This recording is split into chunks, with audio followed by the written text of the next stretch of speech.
What do you think Congress will and will not be able to get done? Well, I'm not sure what they're going to get done because I know that they're not sure what they're going to get done.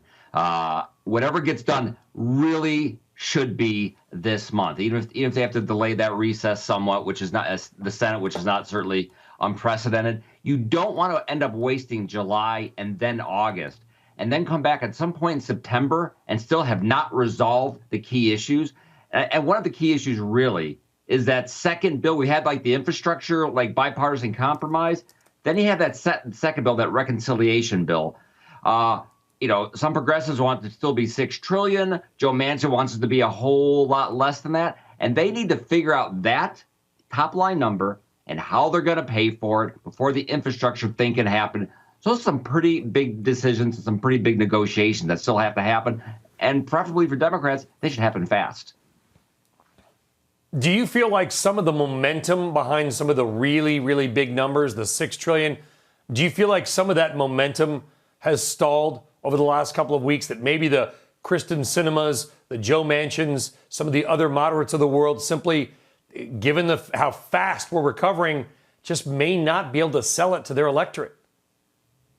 Yeah, that's the thing. When you're sort of in the middle of a crisis, it looks like, wow, we need to do a lot. The government needs to do big things. We're going to be getting continue to get some big job numbers. We're going to be getting some crazy big GDP numbers.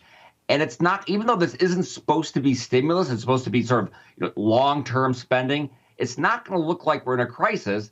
And the other big number people are going to see are these big deficit numbers. I think progressives in the Democratic Party, who are very excited because they thought they're going to have a massive election win, talking about a transformational presidency and all that, they need to adjust to this reality. They have basically a deadlock Senate, narrow House majority. Yeah. And some of those key senators don't want those big tax hikes, and they don't want $6 trillion in spending, in addition to all the other spending we've done so far. Yeah, if you go back in history, and I know you and I talked about it before, Jimmy, I know people don't realize this. You go back 200 years, it's the narrowest margin of power by any party, Republican, Democrat, Whig, no nothings, whatever you bull moose, in history, or at least going back 150 plus years. You're right. They've got to tread that line. And listen, Americans are smart. They know that this is the biggest. The reconciliation bill would be the largest bill in terms of money in the history of the United States. You got to pay for it somehow. Corporate tax increases on the wealthy. It's not going to raise enough. So either load the debt up or taxes have to go up. What do you think will be the ultimate solution if there is one? Listen, it would be an existential threat to Democrats, holding on to Congress if somehow this whole thing should fall apart. That cannot happen. The economy is going to be booming. That's going to be great for Democrats for their midterm elections. I really think they're going to pass the infrastructure, passing a reconciliation bill that progressives are going to think is way, way too small. In fact, some of their wants have gone up rather than the other way. I think we're going to get that.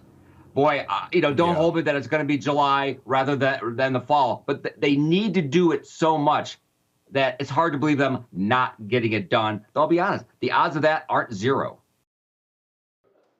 Shepard Smith here. Thanks for watching CNBC on YouTube.